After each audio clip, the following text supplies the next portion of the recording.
the Idries Shah Foundation podcast. Practical Psychology for Today. Featuring the works of Idries Shah, voiced by David Alt.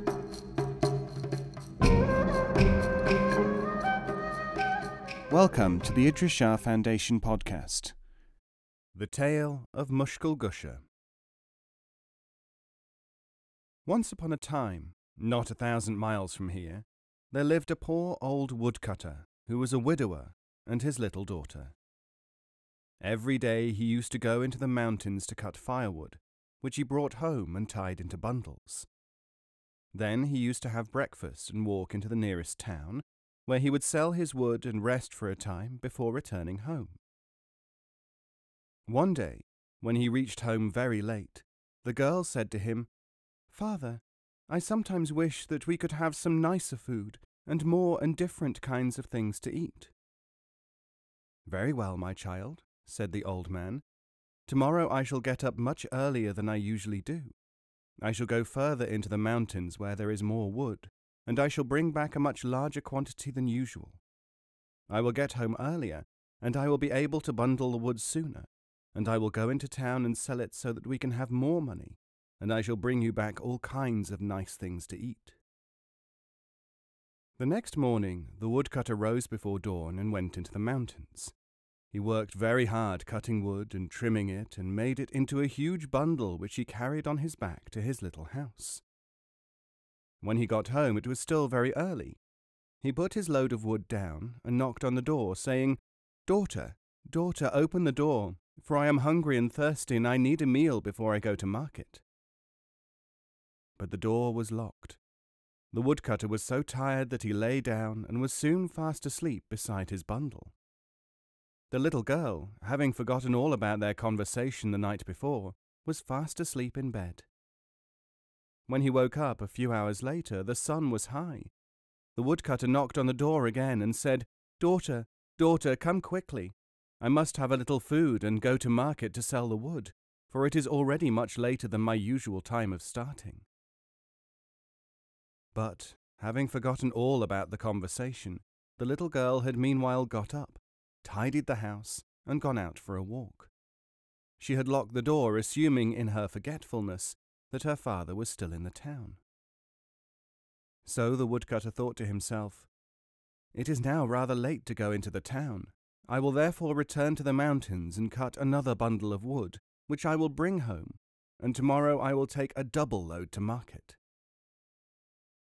All that day the old man toiled in the mountains, cutting wood and shaping the branches. When he got home with the wood on his shoulders, it was evening. He put down his burden behind the house, knocked on the door, and said, "Daughter, daughter, open the door, for I am tired and I have eaten nothing all day. I have a double bundle of wood which I hope to take to market tomorrow. Tonight I must sleep well so that I will be strong." But there was no answer, for the little girl, when she came home, had felt very sleepy and had made a meal for herself and gone to bed. She had been rather worried at first that her father was not home, but she decided that he must have arranged to stay in town overnight. Once again, the woodcutter, finding that he could not get into the house, tired, hungry, and thirsty, lay down by his bundles of wood and fell fast asleep. He could not keep awake, although he was fearful for what might have happened to the little girl. Now the woodcutter, because he was so cold and hungry and tired, woke very, very early the next morning, before it was even light. He sat up and looked around, but he could not see anything. And then a strange thing happened. The woodcutter thought he heard a voice saying, "Hurry, hurry. Leave your wood and come this way. If you need enough and you want little enough, you shall have delicious food." The woodcutter stood up and walked in the direction of the voice. And he walked, but he found nothing. By now he was colder and hungrier and more tired than ever, and he was lost. He had been full of hope, but that did not seem to have helped him. Now he felt sad, and he wanted to cry. But he realized that crying would not help him either, so he lay down and fell asleep. Quite soon he woke up again. It was too cold, and he was too hungry to sleep. So he decided to tell himself, as if in a story, everything that had happened to him since his little daughter had first said that she wanted a different kind of food.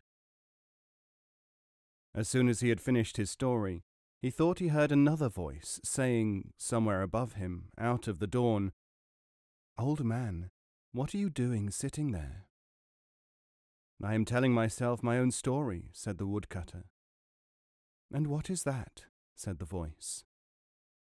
The old man repeated his tale. "Very well," said the voice. And then it told the old woodcutter to close his eyes and to mount, as it were, a step. "But I do not see any step," said the old man.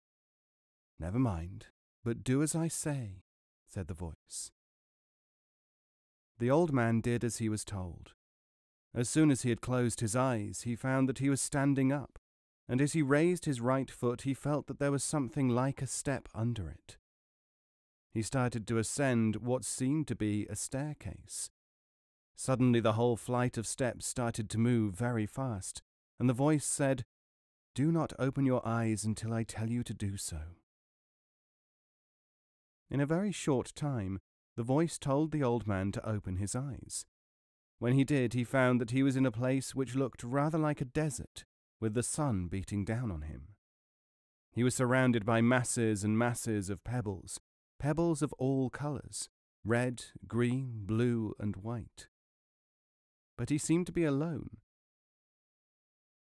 He looked all around him and could not see anyone, but the voice started to speak again. "Take up as many of these stones as you can," said the voice, "then close your eyes and walk down the steps once more." The woodcutter did as he was told, and he found himself, when he opened his eyes again at the voice's bidding, standing before the door of his own house. He knocked at the door, and his little daughter answered it. She asked him where he had been, and he told her, although she could hardly understand what he was saying, it all sounded so confusing. They went into the house, and the little girl and her father shared the last food which they had, which was a handful of dried dates. When they had finished, the old man thought that he heard a voice speaking to him again, a voice just like the other one which had told him to climb the stairs. The voice said, "Although you may not know it yet, you have been saved by Mushkul Gusha. Remember that Mushkul Gusha is always here. Make sure that every Thursday night you eat some dates and give some to any needy person, and tell the story of Mushkul Gusha. Or give a gift in the name of Mushkul Gusha to someone who will help the needy. Make sure that the story of Mushkul Gusha is never, never forgotten. If you do this, and if this is done by those to whom you tell the story, the people who are in real need will always find their way." The woodcutter put all the stones which he had brought back from the desert in a corner of his little house. They looked very much like ordinary stones, and he did not know what to do with them. The next day he took his 2 enormous bundles of wood to market and sold them easily for a high price. When he got home, he took his daughter all sorts of delicious kinds of food which she had never tasted before. And when they had eaten it, the old woodcutter said, "Now I am going to tell you the whole story of Mushkul Gusha. Mushkul Gusha is the remover of all difficulties. Our difficulties have been removed through Mushkul Gusha, and we must always remember it." For nearly a week after that, the old man carried on as usual. He went into the mountains, brought back wood, had a meal, took the wood to market and sold it. He always found a buyer without difficulty. Now the next Thursday came, and, as is the way of men, the woodcutter forgot to repeat the tale of Mushkul Gusha. Late that evening, in the house of the woodcutter's neighbours, the fire had gone out. The neighbours had nothing with which to relight the fire, and they went to the house of the woodcutter. They said, "Neighbour, neighbour, please give us a light from those wonderful lamps of yours which we see shining through the window." "What lamps?" said the woodcutter. "Oh, come outside," said the neighbours, "and see what we mean." So the woodcutter went outside, and then he saw, sure enough, all kinds of brilliant lights shining through the window from the inside. He went back to the house and saw that the light was streaming from the pile of pebbles which he had put in the corner. But the rays of light were cold, and it was not possible to use them to light a fire. So he went out to the neighbours and said, "Neighbours, I am sorry, I have no fire." And he banged the door in their faces. They were annoyed and confused, and went back to their house muttering. They leave our story here. The woodcutter and his daughter quickly covered up the brilliant lights with every piece of cloth they could find, for fear that anyone would see what a treasure they had. The next morning, when they uncovered the stones, they discovered that they were precious, luminous gems. They took the jewels, one by one, to neighbouring towns, where they sold them for a huge price. Now the woodcutter decided to build for himself and for his daughter a wonderful palace. They chose a site just opposite the castle of the king of their country. In a very short time, a marvellous building had come into being. Now that particular king had a beautiful daughter, and one day when she got up in the morning, she saw a sort of fairy tale castle just opposite her father's, and she was amazed. She asked her servants, "Who has built this castle? What right have these people to do such a thing so near to our home?" The servants went away and made enquiries, and they came back and told the story, as far as they could collect it, to the princess. The princess called for the little daughter of the woodcutter, for she was very angry with her. But when the two girls met and talked, they soon became fast friends. They started to meet every day, and went to swim and play in the stream which had been made for the princess by her father.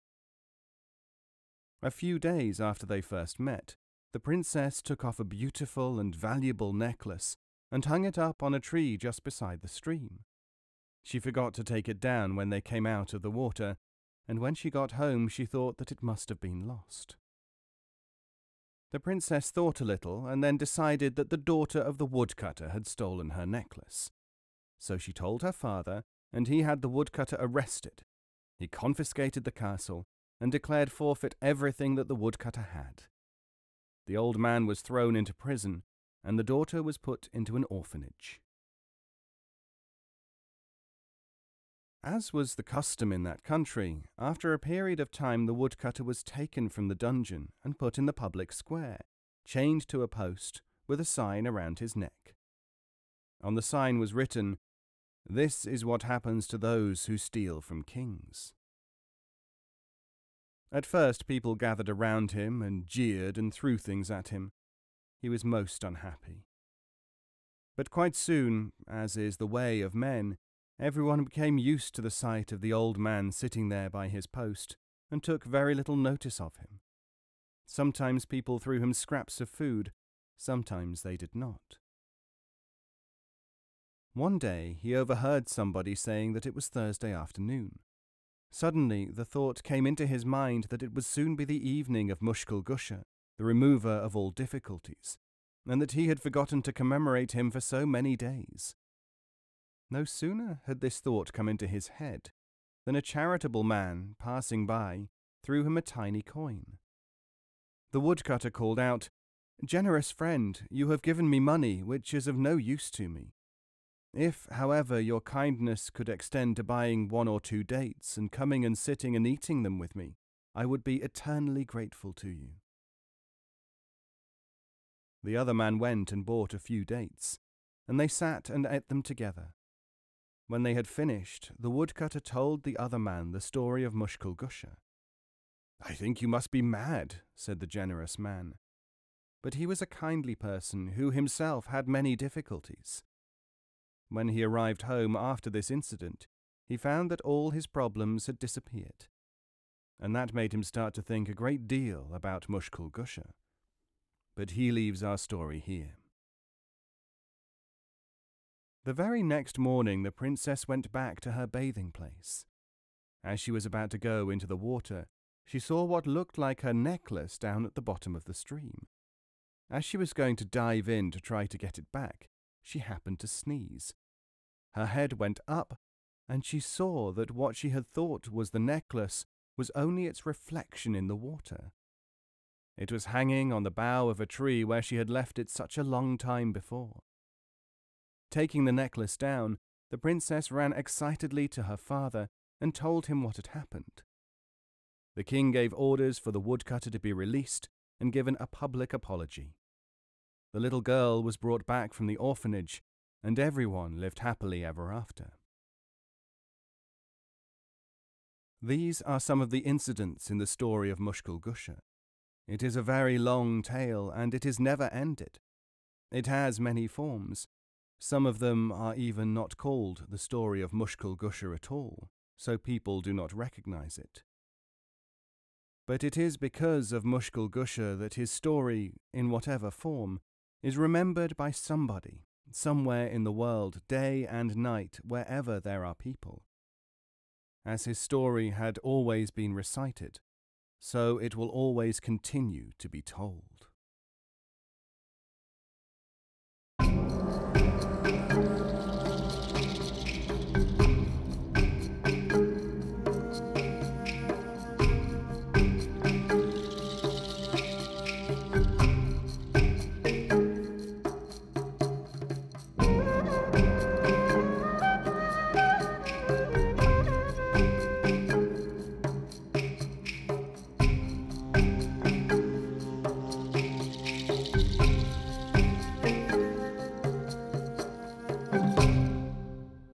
This podcast is copyright 2018, the Idris Shah Foundation.